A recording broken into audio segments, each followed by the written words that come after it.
buenas noches y muy bendecidos todos los que nos están viendo por el internet, así como una cordial bienvenida a todos los que están aquí en esta noche. Es una noche muy especial y en esta noche comenzamos después de 3 semanas que tuvimos de las noches de predicadores, 3 talleres exitosos que pudimos presentar. Gracias le damos a Dios por todos los expositores y por las personas que estamos viendo que están siendo ejercitados en lo que es la exposición de esta maravillosa palabra del Señor. En esta noche comienza el volumen número 4, el tomo 1, y en esta noche el tema es el don de la fe. El don de la fe. Vamos a entender que esa fe es un don de Dios. Pero vamos a hablar de muchas cosas que circundan con ese don de la fe y con ese misterio de la fe. En la portada ahí hay 3 fotos, las 3 fotografías, si le puede hacer ahí un close-up, las 3 fotografías muestran a el padre de la fe, que es el padre Abraham. El apóstol Pablo dice que los que son bendecidos, los que son de fe, son bendecidos con el creyente Abraham. A Abraham se le conoce como el padre de la fe. Y Abraham vivió 430 y pico de años antes de la ley. Abraham venía de la tierra de Ur de los Caldeos. De ahí fue que surgió el famoso horóscopo. La gente de los caldeos eran personas que estudiaban los astros. Pues de ahí, de ese sitio, salió nuestro padre Abraham. Una cordial bienvenida a todos los que están y a los que hacía tiempo que no los veía. Bienvenidos en esta noche. Vamos al preámbulo inmediatamente. Como esto va a ser una serie que va a continuar la semana que viene, vamos a abordar otros ángulos de lo que es la fe. Pero en el preámbulo de esta noche dice que la fe es un ingrediente que se menciona por toda la Biblia, y algunos de los antiguos alcanzaron buen testimonio por medio de ella. Aunque no se había manifestado en su totalidad esa promesa del don de la fe, muchos de esos antiguos fueron partícipes de ese don maravilloso.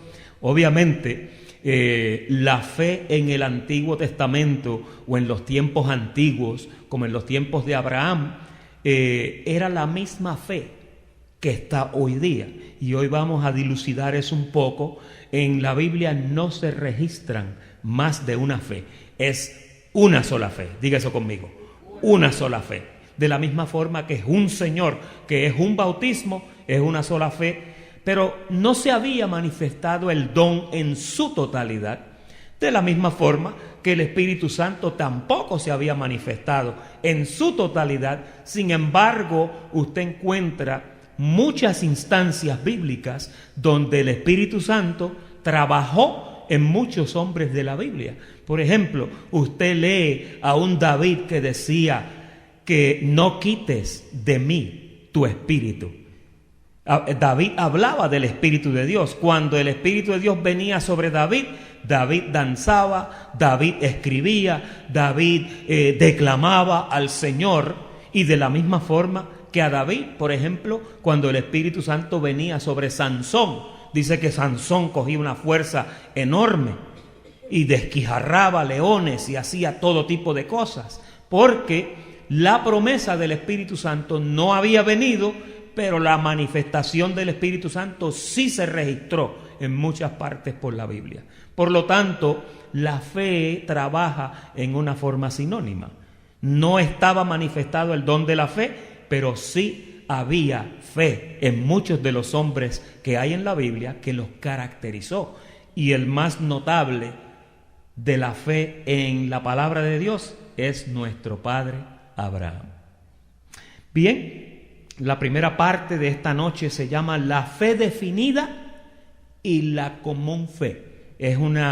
Son 2 fases. Vamos a ver primero la primera faceta, que está en Hebreos, el capítulo 11 y versículo 1. Esta escritura de este hombre que escribió esta carta para un grupo de judíos de la dispersión.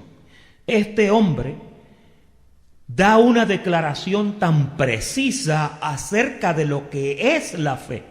Cuando usted ve esta declaración que vamos a leer, usted debe de entender que esta declaración le aplica a la fe del don de la fe y también le aplica a la fe allá en los antiguos. Es la misma fe. Hay un poquitito de feedback, bien poquitito, quizás un toquecito menos. Hebreos capítulo 11, versículo 1 al 2 dice: es pues la fe, mire la explicación que este hombre le da, la certeza de lo que se espera, la convicción de lo que no se ve, porque por ella alcanzaron buen testimonio. ¿Quiénes? Fíjese, cuando usted ve una explicación como esta acerca de la fe, inmediatamente el escritor te dice: esta fe que yo estoy describiendo, parafraseando, muchos de los antiguos participaron y dieron testimonio, alcanzaron testimonio de esa fe. Ahí inmediatamente usted agarra esa verdad, que es una verdad sólida, no es circunstancial.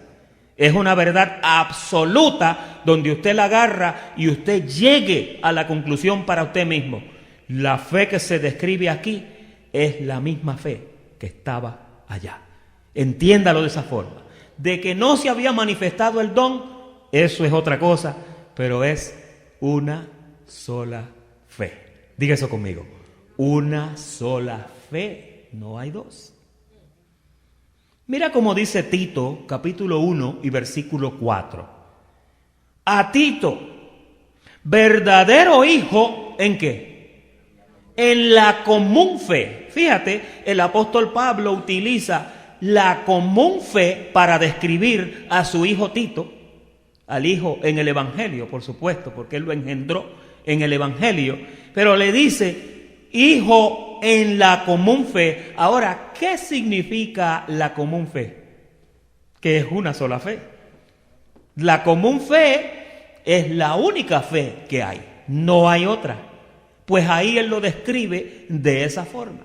Mira el próximo verso que está en Judas, el capítulo o el versículo 3, porque es un solo capítulo. Dice: amados, por la gran solicitud que tenía de escribiros acerca de nuestra ¿qué? Nuestra común salvación. ¿Por qué dice común salvación? Aplicando el mismo principio anterior. Porque es una sola salvación. Nuestra común salvación, me ha sido necesario escribiros exhortándoos que contendáis ardientemente. ¿Por qué? Por la fe. ¿Y qué añade después?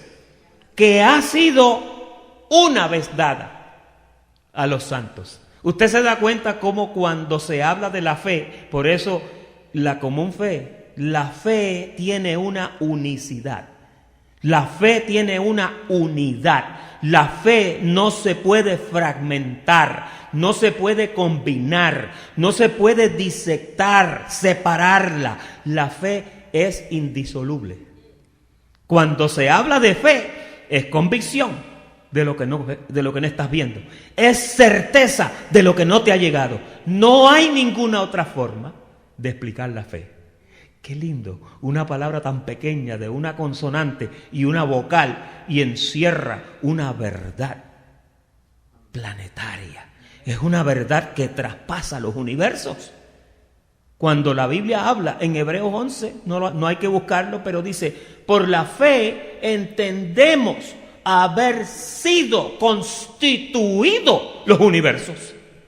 Mira qué cosa tan tremenda. O sea, Dios no creó, Dios no formuló, Dios no fabricó nada que no fuera propulsado mediante la fe.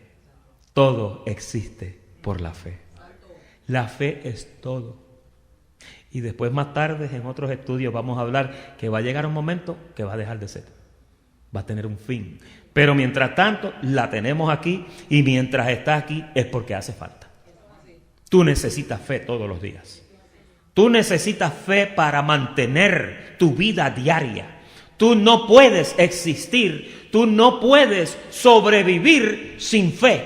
Bueno, la Biblia dice que sin fe es imposible agradar a Dios. La fe es necesaria. Si tú no tienes fe, estás en un problema bien serio. Y hoy vamos a ver que aunque el don de la fe ha sido manifestado, hay gente que no tiene ni medio grano de mostaza de fe. Y eso hay que ejercitarlo.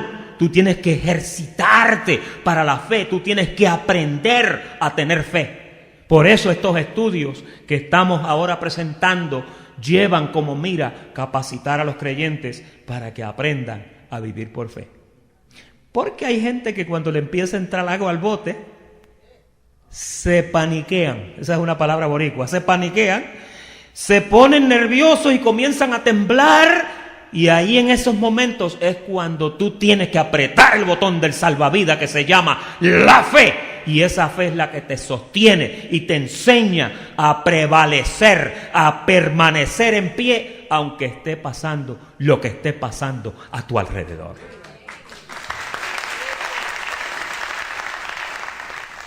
Y ahí dice el apóstol Judas que esa fe fue dada una sola vez a los santos. Dios no tenía que darte la fe 2 veces. ¿Tú sabes por qué? ¿Sabes por qué la fe es dada una sola vez?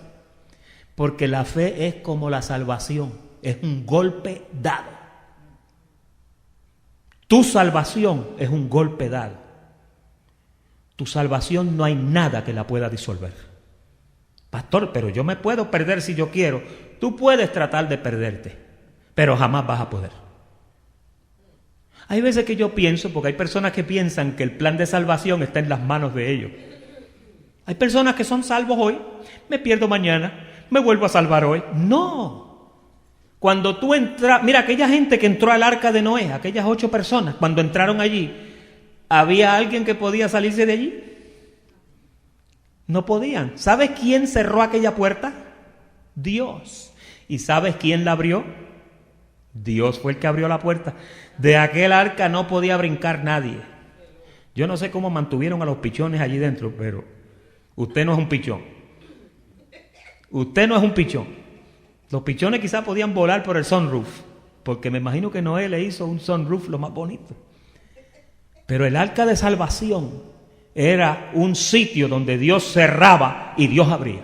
Y en Apocalipsis, cuando Él le habla a las iglesias, Él le dice: he aquí que habla el que abre y ninguno cierra, y el que cierra y ninguno abre. Tu salvación está en las manos de Dios y no en tus manos. ¿Sabes por qué? Porque tú fuiste salvo por fe, como dice Efesios 2:8. Y como tú fuiste salvo por Él, tú no puedes cancelar ese contrato. Y si me porto mal, pao contigo, como le pasa a los muchachos. Mire el ejemplo más sencillo para ver esa firmeza de la posición que usted tiene. Considere uno de sus hijos. No hay patraña, si cabe esa palabra, o no hay locura más grande que su hijo o su hija pueda hacer que deje de ser su hijo. Se puede portar mal y usted pues la vara de gandul, la correa, la chancleta ungida, lo que sea, pero usted disciplina, usted corrige y usted azota, pero jamás pierde el título de hijo. Y tan bonito que lo pone David en el Salmo 89 cuando dice: si mis hijos abandonaren mi ley, si profanaren mis estatutos, pues si hacen todas esas cosas, dice, castigaré con vara su rebelión. Y los castigaré, pero jamás quitaré mi misericordia de ellos. Fíjate. Así que cuando tú te portas mal, no pierdes tu salvación. Te conviene que te portes bien, porque Dios da duro. David decía: dura cosa es caer en las manos de un Dios vivo. Yo prefiero caer en las manos de Dios. Pero los hombres no tienen misericordia, pero Dios da duro. Y el que entra en el redil del Señor, oye, aquí hay disciplina, aquí hay corrección. Y aquí hay azote. Eso era un pequeño paréntesis. Vamos a la parte 2 para ver la unidad de la fe. Y aquí podemos también atribuir lo que es unicidad. ¿Ok? Mira cómo dice Efesios capítulo 4, versículo 3 al 6. Dice: solícitos en guardar la unidad del Espíritu en el vínculo de la paz. Mira el llamado que hace el apóstol Pablo en esta iglesia en Éfeso, en Grecia. Dice, solícitos, teniendo cuidado de guardar la unidad del Espíritu en el vínculo de la paz. Ahora mira el verso 4. Un cuerpo, porque está hablando del vínculo, de mantener esa unidad. Un cuerpo. ¿Quién es el cuerpo? El cuerpo es la iglesia de Jesucristo, ¿sí? Un cuerpo. Un espíritu. ¿Quién es el espíritu? El Espíritu Santo, que está derramado en todos, que es el mismo espíritu que tú tienes, que lo tengo yo. Eso es una unicidad, es una unidad. Un espíritu, como fuisteis también llamados en una misma esperanza de vuestra vocación. Ahora, en el verso 5, él continúa hablando de ese factor del uno, de unidad. Mira lo que dice, un Señor. ¿Por qué dice un Señor el apóstol Pablo aquí? Porque en el cielo no hay dos señores, hay un solo Señor. Él le dijo a Timoteo, mira Timoteo, hay un solo Dios y hay un solo mediador entre Dios y los hombres, Jesucristo hombre, que es el mismo, es el mismo. Ahora, mira lo que dice ahora. Una fe. Fíjate que en la unidad del Espíritu tiene que haber una fe. Si tú profesas más de una fe, te estás saliendo del vínculo de la paz y de la unidad del Espíritu. Tú tienes que mantenerte en la unicidad de la fe. Es una sola fe. Pastor, esa fe fue la que tuvo Abraham. La que tuvo Abraham allá fue la misma que te dieron a ti 4000 años después. Dios no trabaja de otra forma. Dios no cambia mucho de cosas. Él es un Dios que no se muda. Dios mantiene las mismas cosas.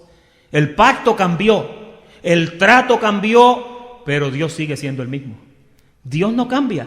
Dios sigue diciendo las mismas cosas que decía en la antigüedad. Fíjate, Dios sigue diciendo, yo soy un Dios celoso. Yo soy un Dios que demando esto. Yo soy un Dios que demanda aquello. Siempre es así, Dios no cambia. Tú tienes que mirar a Dios de esa forma, porque si lo ves cambiando, ¿a usted no le pasa eso que cuando ve que una persona cambia mucho de opinión o cambia mucho de parecer, qué pasa? Que usted comienza a perder confianza o a perder fe en esa persona, porque el cambio de ánimo, el cambio de carácter tiende a provocar una inseguridad en esa persona. Pero cuando usted ve una persona que siempre es igual, y pasan los años y usted sigue viendo a esa persona igual, usted coge confianza, porque una de las características que distingue a Dios es que no se muda, es que no cambia. La Biblia dice, Dios es el mismo ayer, hoy y por los siglos. De aquí a 100 años Dios va a ser el mismo.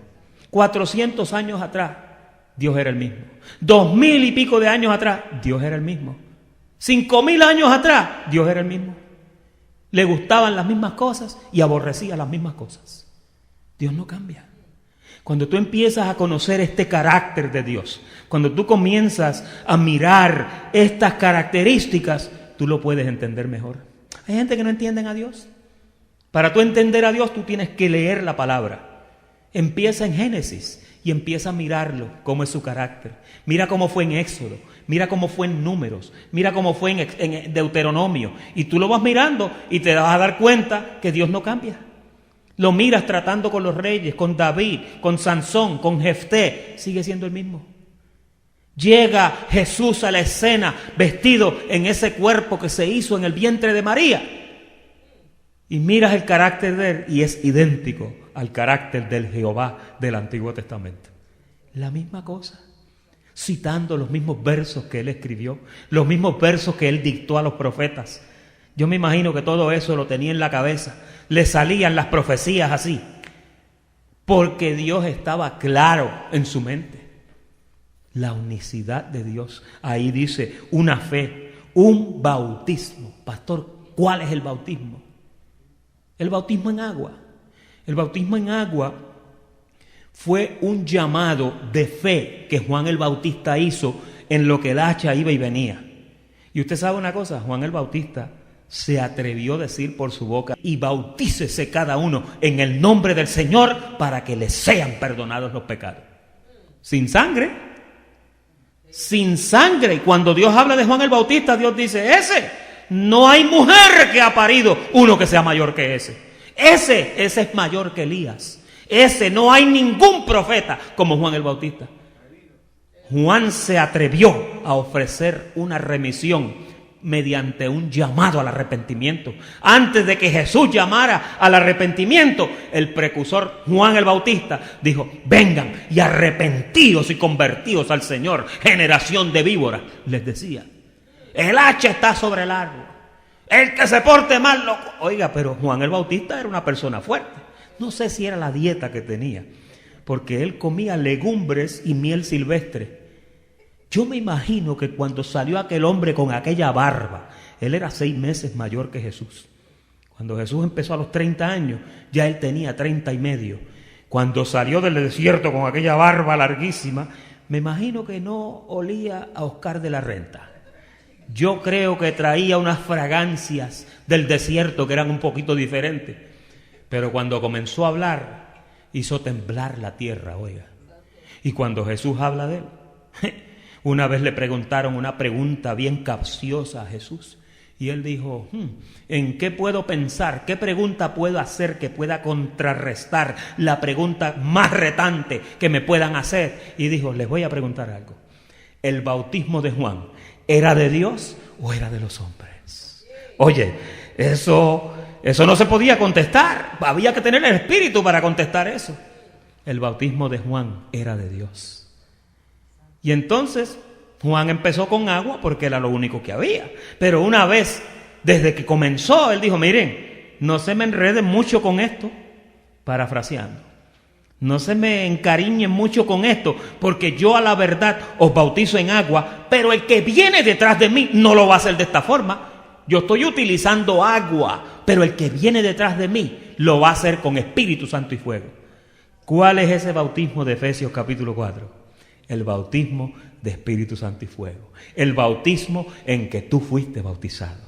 ¿Y dónde está eso, pastor? Eso está en Romanos capítulo 6, cuando te explican y te dicen que tú fuiste bautizado en su muerte. Fíjate, ¿tú te acuerdas cuando a ti te bautizaron en la iglesia de avivamiento? ¿Tú te acuerdas en las clases de los catecúmenos? ¿Sabían esa palabra?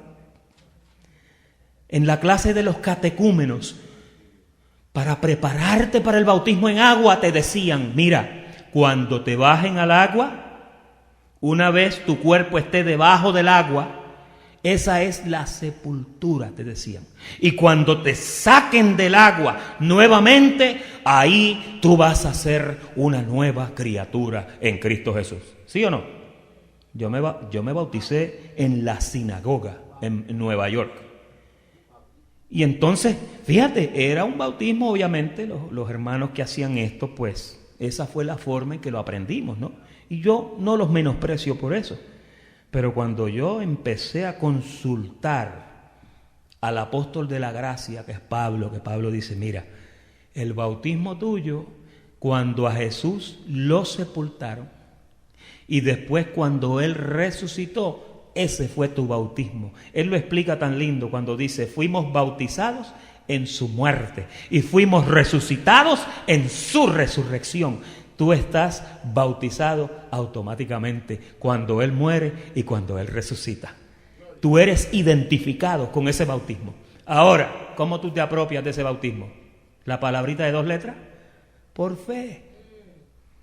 Cuando tú lo aprendes, cuando tú lo analizas, cuando tú lo miras en la Escritura, tú te das cuenta. Si te preguntan: ¿tú eres bautizado? Oh, definitivamente sí. Si Jesucristo murió y resucitó, dice la palabra en Romanos capítulo 6, que yo fui bautizado y fui resucitado con Él. Pastor, ¿y el agua? Bueno, si te meten al agua es un bendecido que se mojó y un bendecido que salió para afuera mojado. No te añade, no te quita, no es ningún pecado. Hay gente que quieren ser bautizados. Yo estaba hablando con un pastor amigo mío hoy que tiene un montón de gente en su congregación que quieren que los bauticen. Y él está en una disyuntiva y me decía: pastor, ¿qué hago? No hay problema. Le dije, no hay problema. Si se quieren mojar, pues llévalos a un sitio donde los mojen. Pero explícale claro que eso es una obra muerta que no te va a llevar a ninguna parte. Porque el bautismo no es... Las preguntas son al final. El bautismo es un acto donde Dios lo llevó a cabo. Ahora después dice, un Dios y Padre de todos, el verso 6, el cual es sobre todos y por todos y en todos. ¿Cuántos ven ahí la unicidad de Dios? Dios es uno, diga, Dios es uno. Pastor, a mí me dijeron que eran 3. Bueno, cuando tú miras las manifestaciones, hay 3 manifestaciones. Pero cuando tú empiezas a buscar, te das cuenta que es un solo Dios. Lo ves manifestado en 3 formas, pero es un solo Dios. Amén. Amén. Ahora vamos a 2 de Pedro, capítulo 1 y versículo 1. Dice, Simón Pedro, siervo y apóstol de Jesucristo, a los que habéis alcanzado por nuestros propios esfuerzos. Oh, no es por tus esfuerzos, es por la justicia de nuestro Dios y Salvador Jesucristo. ¿Y qué dice después? Una fe igualmente preciosa que la nuestra. Fíjate, te está hablando de que es la misma, te está hablando de que es una y te está hablando de que por esa fe fue que tú alcanzaste lo que te dieron. La fe de Jesucristo se activó para darte lo que tú has recibido. La fe de Jesucristo obró poderosamente para que tú recibieras lo que tú tenías que recibir. Y la fe que ahora tú tienes es la misma que él tenía. Que es la misma que tenía Abraham, que tenía Isaac, que tenía Jacob. Es la misma fe, no cambia. Ha sido la misma por las edades. Vamos ahora a Efesios capítulo 4 y verso 7. Dice, hasta que todos lleguemos ¿a qué? A la unidad de la fe. Efesios 4:13. Hasta que todos lleguemos a la unidad de la fe. ¿Y de qué más? Y del conocimiento del Hijo de Dios, a un varón perfecto, a la medida de la estatura de la plenitud de Cristo. Pero fíjate, comienza todo ese proceso de unicidad hablándote de la unidad de la fe. Tú sabes que la unidad de la fe suena fácil, pero no lo es. Para que la gente llegue a la unidad perfecta de la fe, hay que luchar. Cuando Pablo decía a los filipenses que haya ese mismo sentir, que todos sintamos una misma cosa. Miren, para que esto ocurra, todo lo que oísteis, todo lo que aprendisteis, todo lo que visteis. ¿Por qué? Porque la unidad de la fe se logra teniendo el ejemplo que Jesucristo nos da. Y aquí lo pone tan bonito Pablo cuando dice del conocimiento del Hijo de Dios, a un varón perfecto, a la medida de la estatura de la plenitud de Cristo.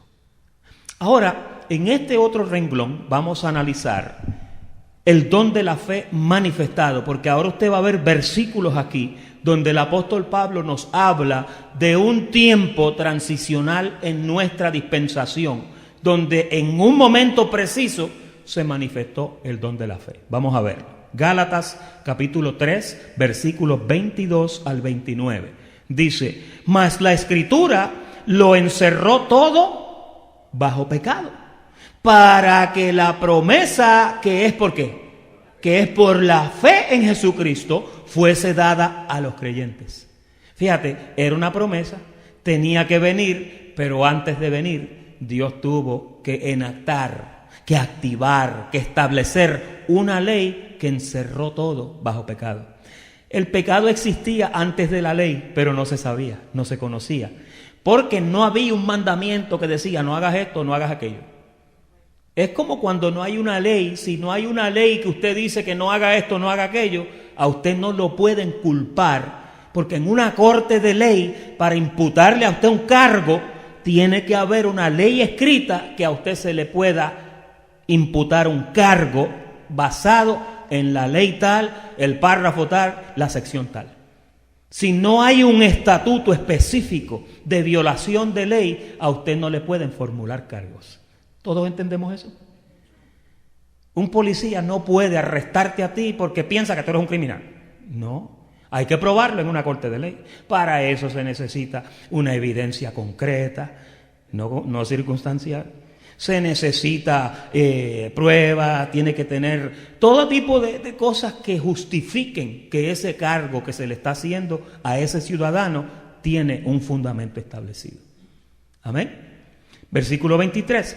Pero antes que viniese la fe, mire lo que pasaba antes. Estábamos confinados bajo la ley, encerrados, ¿para qué? Para aquella fe que iba a ser revelada. Ahí es que usted entiende que hubo un tiempo donde el don de la fe no había sido revelado. ¿Cuál tiempo fue ese? Mientras la ley estuvo en pie, el don de la fe no había sido revelado. ¿Por qué razón, pastor? Porque en el pacto de ley lo que establecía era, mira lo que establecía, el hombre que haga estas cosas vivirá por ellas. En ley no había fe. Por eso es que Pablo te explica y te dice, la ley no es de fe.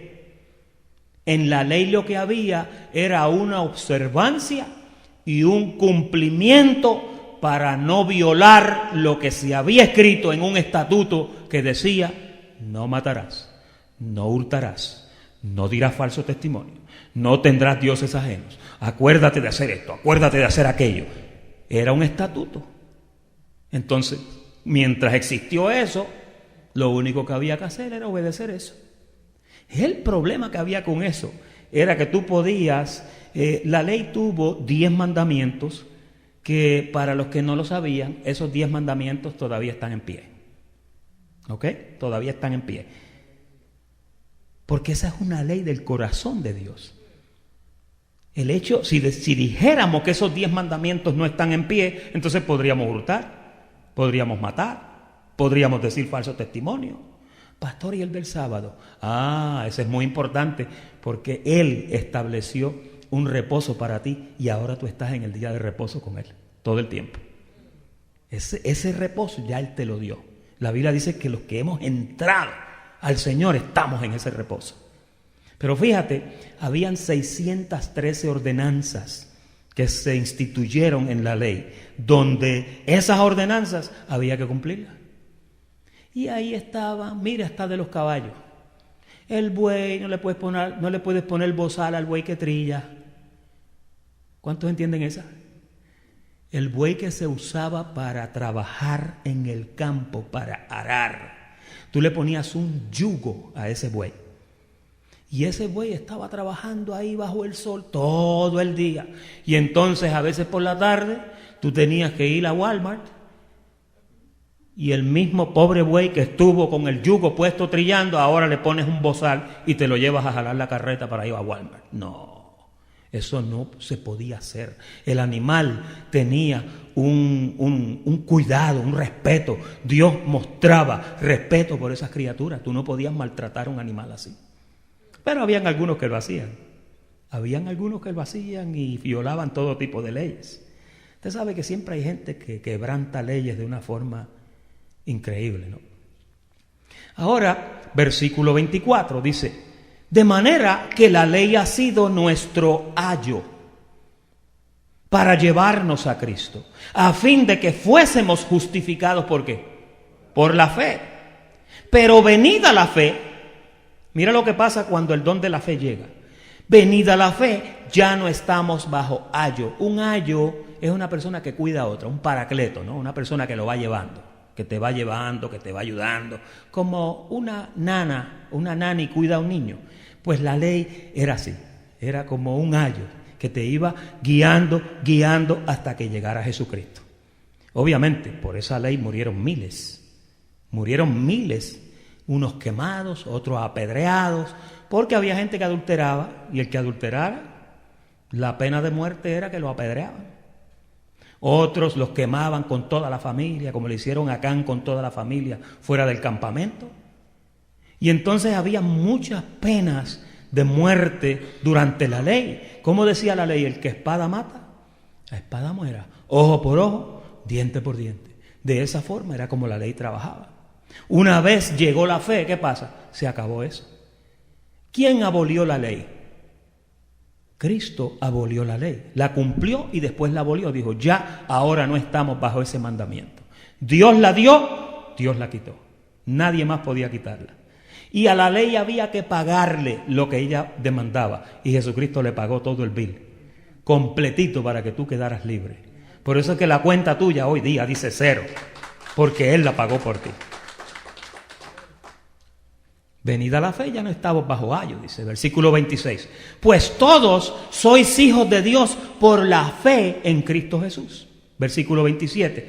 Porque todos los que habéis sido bautizados en agua, fíjate, te habla claro, te dice, ¿dónde tú fuiste bautizado? En la muerte de Cristo.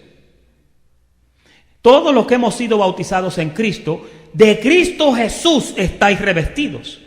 Ya no hay judío, ni hay griego, no hay esclavo, no hay libre, no hay varón ni mujer, porque todos vosotros sois, ¿qué? Uno. Nota que te dice una fe, un profeta, un Señor, un espíritu, un bautismo, y ahora también en Cristo te dice, ustedes también son uno.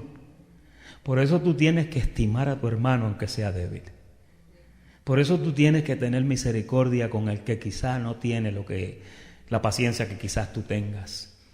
Tienes que ser misericordioso, porque de la misma forma que Dios tuvo misericordia contigo, tú debes de tener misericordia con los demás.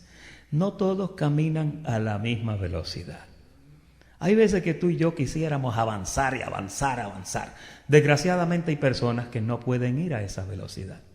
Y tú tienes que ser paciente, tienes que ser benigno, tienes que ser cuidadoso de no ofender al que está a tu lado, porque en realidad quizás está tratando, quizás no le está yendo tan bien como te está yendo a ti.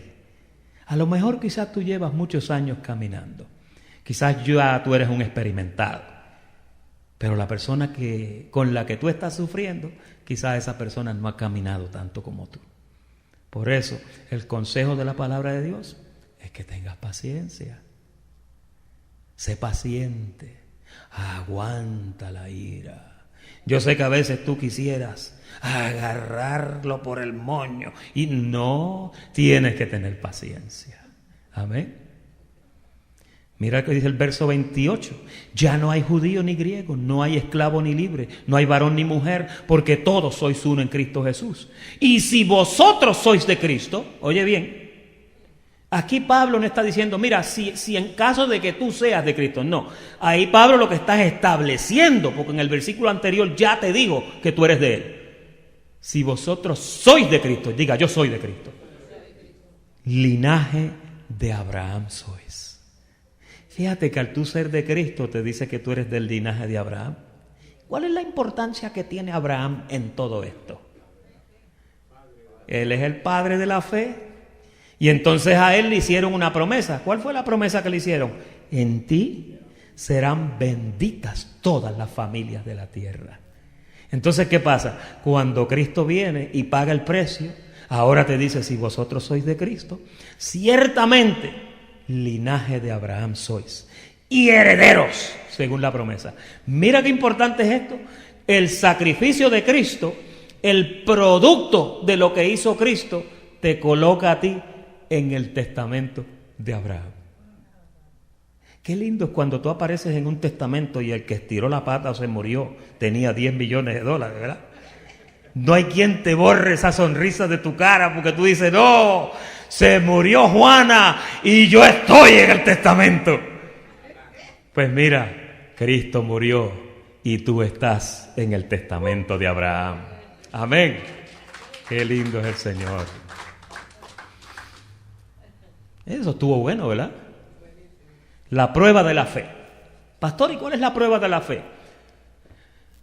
Hay personas que piensan que la fe, bueno, yo vivo por fe. ¿Y cómo te está? Pues aquí en la fe del Señor. Tu fe tiene que ser probada. ¿Sabes lo que le hicieron a Abraham? Ahí en la portada del panfleto está. Mira, Abraham tenía una fe y una confianza tan grande en Dios Y todo se veía bueno hasta que un día Jehová Dios le dijo: Abraham, dime, Señor, quiero... Fíjate, le habló de Isaac como si fuera el único hijo que tenía. Hasta donde todos entendemos aquí, él tuvo otro nene con Agar, ¿verdad? La esclava, Ismael, que dicho sea de paso, los ismaelitas le dieron muchos problemas al pueblo del Señor, pero le dijo: agarra a tu hijo unigénito, el único que tienes, quiero que me lo sacrifiques. ¿Ah? ¿Qué? Imagínese Dios, imagínese usted que Dios le pide una cosa como esa. Nosotros tenemos un nietecito en la casa que ya va para sus 6 meses y lo vemos tan lindo, y si se da algún cantacito o algo, a nosotros se nos quiere caer el mundo, porque esa criaturita. Imagínese usted cómo se sintió Abraham después que su esposa estéril estuvo tantos años, que casi llega a los 100 años. ¿Cuántos años tenía la viejita? 90 y pico de años cuando engendró a Isaac por un milagro. Y entonces el nene lo más lindo, y ahora de momento el Señor le dice: tremendo, te di un nene que tú jamás ibas a tener, ahora quiero que me lo dejes a mí. Tú sabes que a veces Dios hace eso contigo. Hay veces que Dios te da las cosas y tú contentito con lo que Dios te da, pero después te dice: oye, regálame eso que yo te di. Y tú haces así: no, this is mine. Nosotros a veces no queremos soltar las cosas que Dios nos dio. Y entonces Abraham era un hombre de fe. Dios se lo dio, Dios se lo pidió, vamos para allá arriba, dijo. Y el nene ya había visto que su papá ofrecía sacrificios y hacía holocaustos. Y el nene pues llega un momento que le dice: papi, ¿y dónde está el corderito que vamos a sacrificar? Yo veo que aquí hay todo, pero yo no veo el corderito, papi. Yo me imagino que el corazón a ese hombre se le tiene que haber derretido de pena cuando el hijo le pregunta: ¿dónde está el corderito, papi? Hay una canción viejita que yo cantaba cuando estaba en la iglesia pentecostal, que decía: ¿y el corderito a dónde está? Y después decía: esta pregunta traspasó su alma, la de Abraham, y le contesta: Dios proveerá, hijo mío, Dios proveerá. Así le decía Abraham: Dios proveerá, tranquilo. Yo me imagino que él tiene que haber tenido el corazón desgarrado, sabiendo que de la misma forma que ponía un cordero sobre ese propiciatorio, llegaba ahora a poner a su hijo. Ahí hay una foto, hay unas cuantas fotos de él niño trepado encima del altar. No, a veces me trato de imaginar el corazón que tenía este hombre. Y mire, Abraham llegó hasta el punto que ya había preparado la leña, prendió el fuego, estaba el agua, todo el sacrificio, y agarró el cuchillo. Y cuando agarra el cuchillo, me encanta la foto grande que hay aquí. Mire la foto del ángel, que la foto del ángel usted lo ve agarrándole la mano a Abraham. Es una pinturita muy bonita, esta es una pintura antigua. Agarrándole la mano cuando oyó la voz de Dios que le dijo: detén tu mano sobre tu hijo, porque solamente fue tu fe que quise probar. A veces nosotros nos llenamos la boca y hablamos de la tremenda fe que tenemos, que el Señor esto y el Señor aquello, hasta que llega el momento que el Señor te dice: levanta el cuchillo. O hay veces que tienes que pagar un bill y son las 11:59 y el billete no ha caído y tú estás ahí parado y Dios mirándote, riéndose. No, a las 11:45, porque a las 11:59 es que Él llega. A Él le gusta llegar a las 59 para que tú entiendas que cuando lo tuyo se termina es que lo de Él comienza. Y hasta el día de hoy, ¿te has acostado sin comer? ¿Vives debajo de un puente? ¿Tienes todas las cosas que necesitas? Dios ha sido fiel contigo. Dale gracias a Dios. Nunca te abandona, nunca te desampara. Dios tiene misericordia de ti. Pero Él espera hasta lo último a ver hasta dónde tú llegas con esto. Porque la fe tiene que ser probada. Mira cómo dice Primera de Pedro, capítulo 1, versículo 6. En lo cual vosotros os alegráis, aunque ahora por un poco de tiempo, si es necesario, tengáis que ser afligidos en diversas pruebas, para que sometida a prueba, ¿qué? Vuestra fe, mucho más preciosa que el oro. Fíjate que el apóstol Pedro te habla en una revelación poderosa aquí y te dice que sea sometida a prueba vuestra fe, pero después te dice, mira, no se te olvide, no te equivoques, esa fe que está siendo probada es más preciosa que el oro. Y tú tienes que entender eso, iglesia. Cuando tú eres probado, cuando tú eres probada, tu fe es probada, tú tienes que entender que la fe que Dios está probando es más preciosa que el oro. No es tu fe, es el don de la fe de Jesucristo que está en ti. Y Dios lo que está buscando es, quiero saber hasta dónde tú llegas conmigo. Como cuando usted compra un carro, ¿verdad? Se compra un Camaro de esos 8 cilindros. Llega el momento que te metes al expressway y estás jadeante por pisar la tabla para ver qué es lo que tiene ese Camaro adentro. La fe tuya es así. Y llega el momento que Dios dice, métele el clavo ahora que quiero ver cómo tú funcionas bajo la presión. La fe es para que tú puedas superar las pruebas. La fe es para que tú puedas triunfar en esta vida. La fe es para que tú des y manifiestes lo que hay dentro de ti. El domingo decíamos de Santiago que era tan poderoso. Dice que la fe de Abraham fue puesta a prueba. Dios tuvo que probarlo, a ver hasta dónde llegaba. Usted se imagina que si Abraham no hubiera sido probado como fue probado, de él no se hubiera escrito nada. Honestamente, ¿cómo es que dice el dicho? Que de los cobardes nunca se ha escrito nada. Solo se escribe de los valientes. Solo se escribe de las personas que han superado en la vida. De las personas que han perseverado. Y tú perseveras en esa fe. Pero esa fe tiene que ser probada. Mira cómo dice el próximo verso. Mucho más preciosa que el oro, el cual, aunque perecedero, se prueba ¿con qué? Con fuego. El oro, siendo el oro bello que es, ¿tú sabes cómo llegó a ser tan bello? El oro más puro es el oro que más ha estado sobre el fuego. Porque el fuego, el oro, mientras más le da el fuego, más se purifica, más escoria bota. Igual que la plata es así también. Toda la escoria la bota cuando le dan fuego. Hay sortijitas por ahí que dice gold filled o dice electroplate. Se ve de oro, bien bonita, pero no te bañas con ella.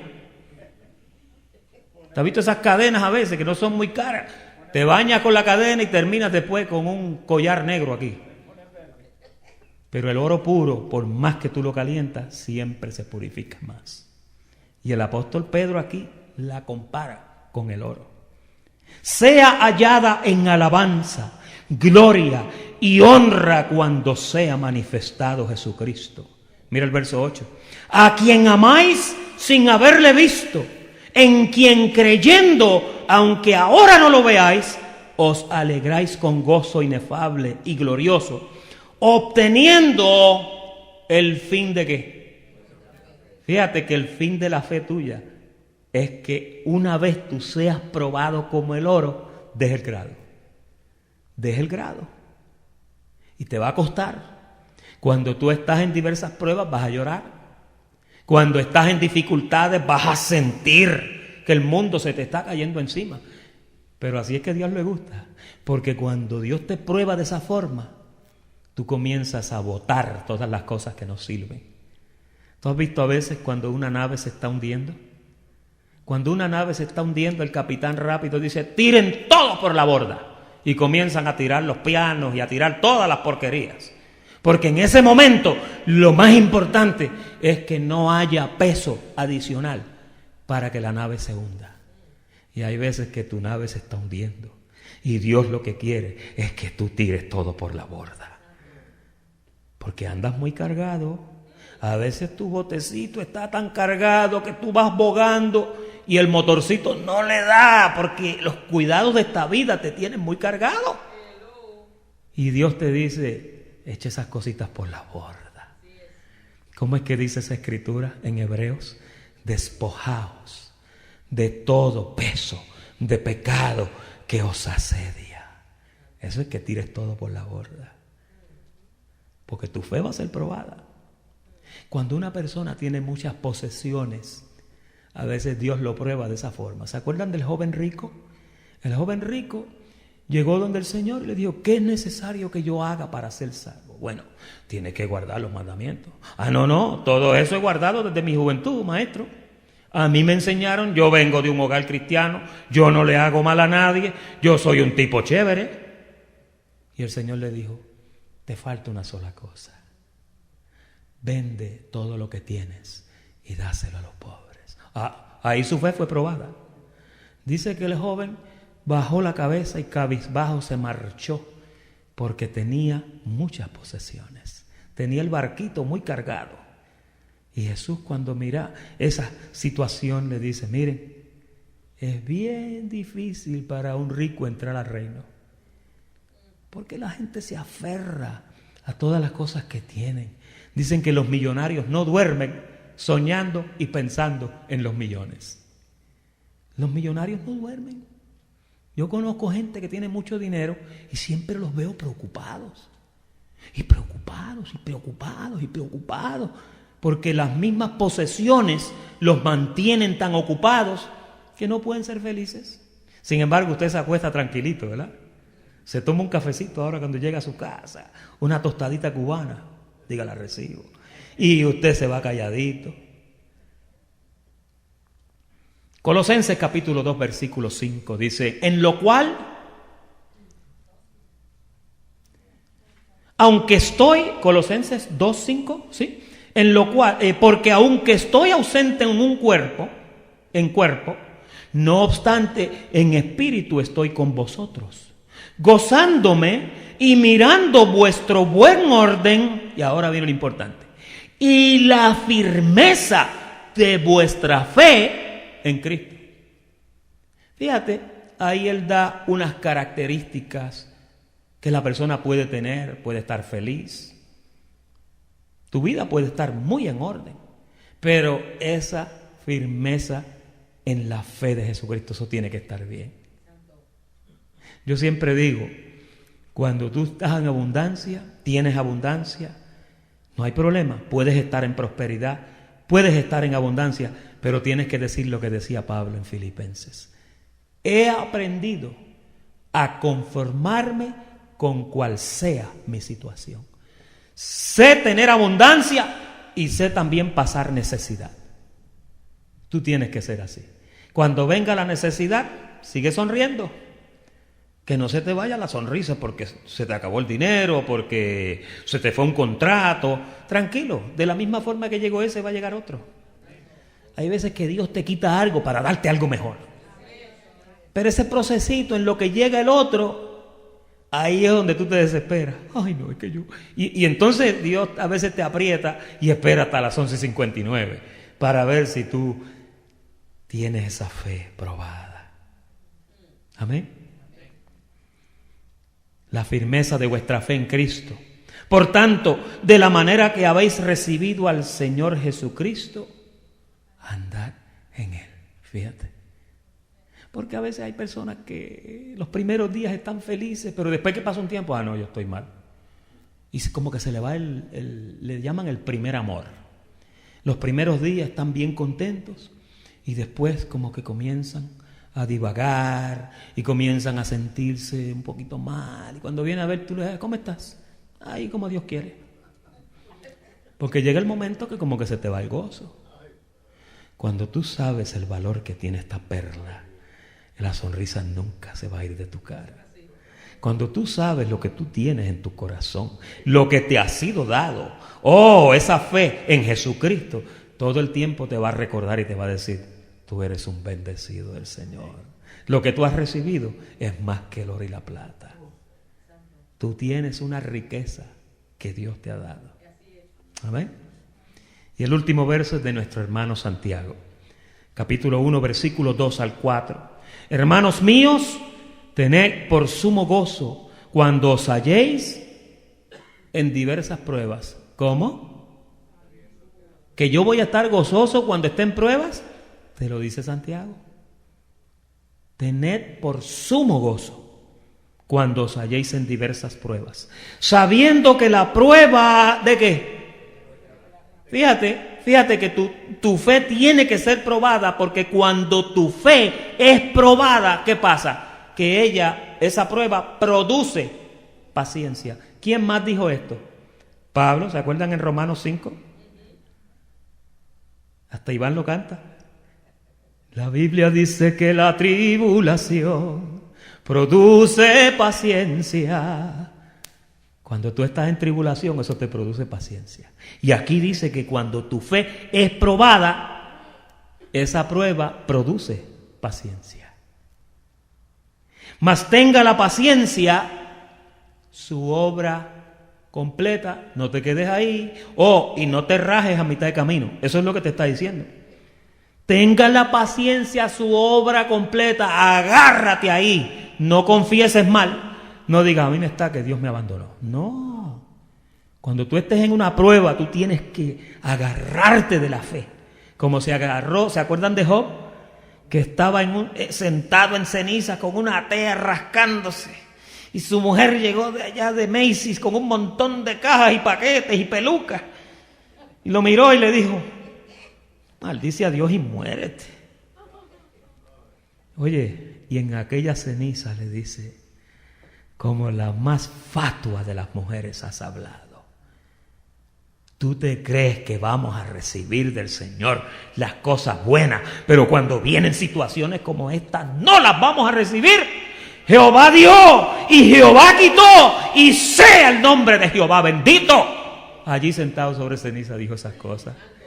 Después viró la cabeza y dijo, yo sé que mi Redentor vive. Y yo sé que un día me levantará de este polvo.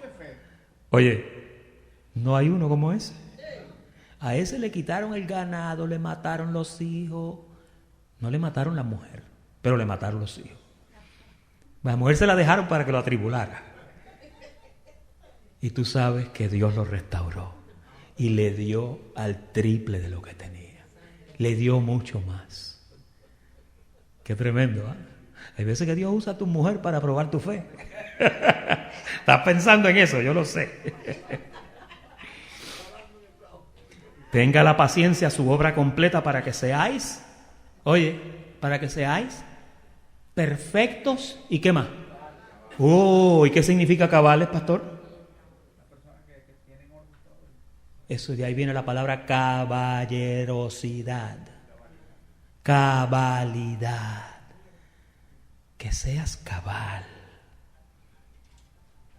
sin que os falte cosa alguna. Fíjate que Dios te promete que después de la prueba va a llegar otra vez la provisión. Después de las vacas flacas, siempre detrás vienen 7 vacas gordas. Ese es el estudio del don de la fe para esta noche. Los declaro muy bendecidos y ahora entramos a la sección de las preguntas.